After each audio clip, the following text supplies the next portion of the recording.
Guillaume Cramoisan, qui incarne le personnage principal de la série policière Les Invisibles à retrouver ce soir sur France 2, vit en Ardèche où il s'occupe de ses fils, atteints d'un trouble important. La suite après la publicité. Guillaume Cramoisan accordait le 18 octobre dernier un entretien à nos confrères de Nice ce matin, dans lequel il revient sur le succès des 2 premières saisons 4 millions de téléspectateurs en moyenne, de la série Les Invisibles, à retrouver ce mercredi 8 novembre au soir sur France 2 et dans laquelle il tient le rôle principal. Un projet assez chronophage, ce qui ne l'empêche pas pour autant de passer la plupart de son temps hors de Paris, en Ardèche. Un cadre sain et paisible, qui lui permet de pouvoir s'occuper de ses fils, diagnostiqués comme porteurs du syndrome de Gilles de la Tourette, dans les meilleures conditions possibles. Je suis très concerné car j'ai 2 fils et je dois être avec ma famille mais j'ai besoin d'un équilibre avec mon métier, et les invisibles me prennent pas mal de temps. Cela me convie cette vie. Si Guillaume Cramoisan explique être très concerné, c'est parce qu'il gère en Ardèche une école alternative qui accueille des enfants à particularité et d'autres non, avec un enseignement classique le matin et dans la nature l'après-midi mais uniquement en anglais. Guillaume Cramoisan ne regrette en aucun cas le fait d'avoir quitté Paris.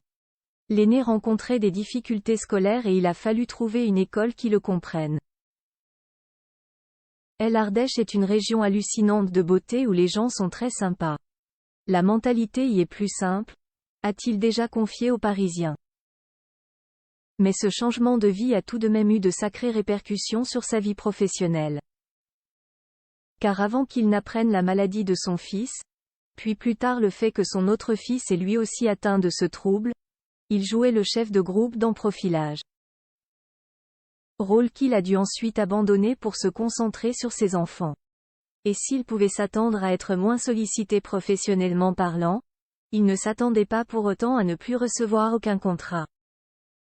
C'était très dur artistiquement, puisque j'avais le téléphone qui sonnait tout le temps. J'étais pris là-dedans, c'était un plaisir que ça sonne, et puis d'un seul coup, du jour au lendemain, il n'y a rien. Mais plus rien, silence. Je me débats, je ne comprends pas, je me demande ce que j'ai fait, pourquoi on ne m'appelle plus alors que ça marchait.